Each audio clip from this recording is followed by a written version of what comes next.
एक समय भगवान नारायण से लक्ष्मी जी ने कहा, हे नाथ, अब आप दिन रात जागा करते हैं और सोते हैं तो लाखों करोड़ों वर्ष तक को सो जाते हैं। उस समय समस्त चराचर का नाश भी कर डालते हैं। अतः आप नियम से प्रति वर्ष निंदा लिया करें। इससे मुझे भी कुछ समय विश्राम करने का समय मिल जाएगा। लक्ष्मी जी की बात सुनकर नारायण मुस्कुराए और बोले, देवी, तुमने ठीक कहा। मेरे जागने से सब देवों को और खास कर तुमको कष्ट होता है। तुम्हें मेरी सेवा से जरा भी अवकाश नहीं मिलता। इसीलिए तुम्हारे कथा अनुसार आज से मैं प्रति वर्ष 4 मास वर्षा ऋतु में शयन किया करूँगा। उस समय तुमको और देवगणों को अवकाश होगा।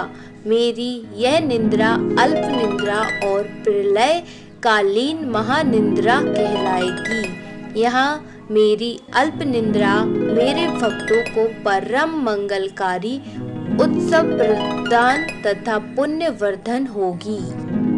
इस काल में मेरे जो भी भक्त मेरे शयन की भावना कर मेरी सेवा करेंगे और शयन और उत्पादन के उत्सव आनंद पूर्वक आयोजित करेंगे, उनके घर में तुम्हारे सहित निवास करूंगा।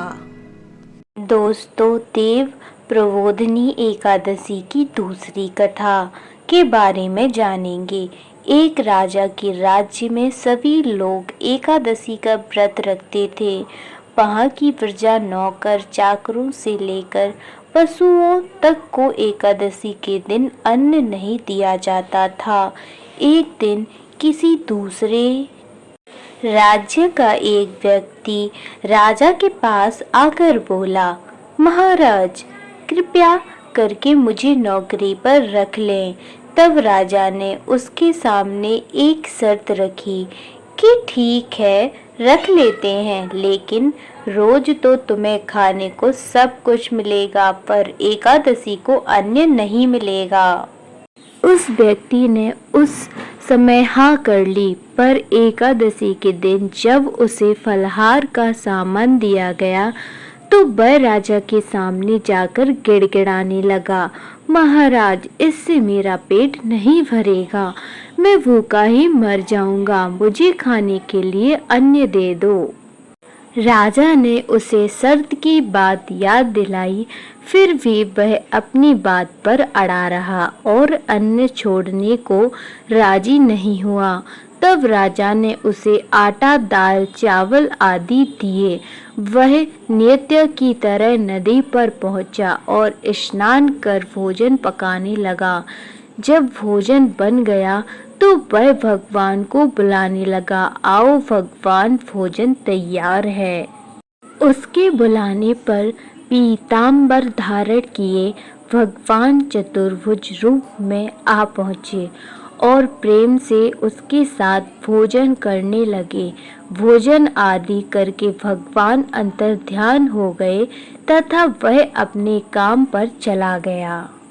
15 दिन बाद अगली एकादशी को वह राजा से कहने लगा कि महाराज, मुझे 2 गुना सामान दीजिए। उस दिन तो मैं भूखा ही रह गया। राजा ने कारण पूछा तो उसने बताया कि हमारे साथ भगवान भी खाते हैं, इसलिए हम दोनों के लिए ये सामान पूरा नहीं होता। यह सुनकर राजा को बड़ा आश्चर्य हुआ।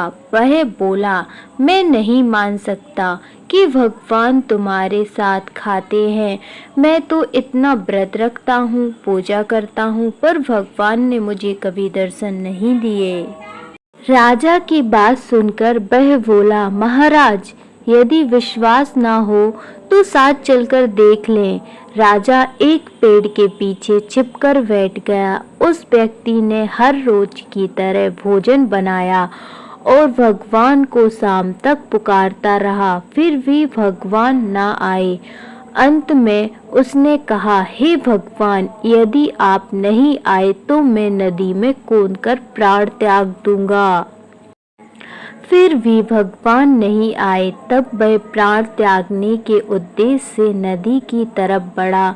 प्राण त्यागने का उसका दृढ़ इरादा जान शीघ्र ही भगवान ने प्रकट होकर उसे रोक लिया और साथ बैठकर भोजन करने लगे। खा पी कर वे उसे अपने विमान में बिठाकर अपने धाम ले गए।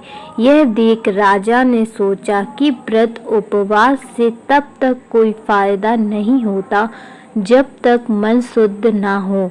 इससे राजा को ज्ञान मिला। वह भी मन से व्रत उपवास करने लगा और अंत में स्वर्ग को प्राप्त हुआ।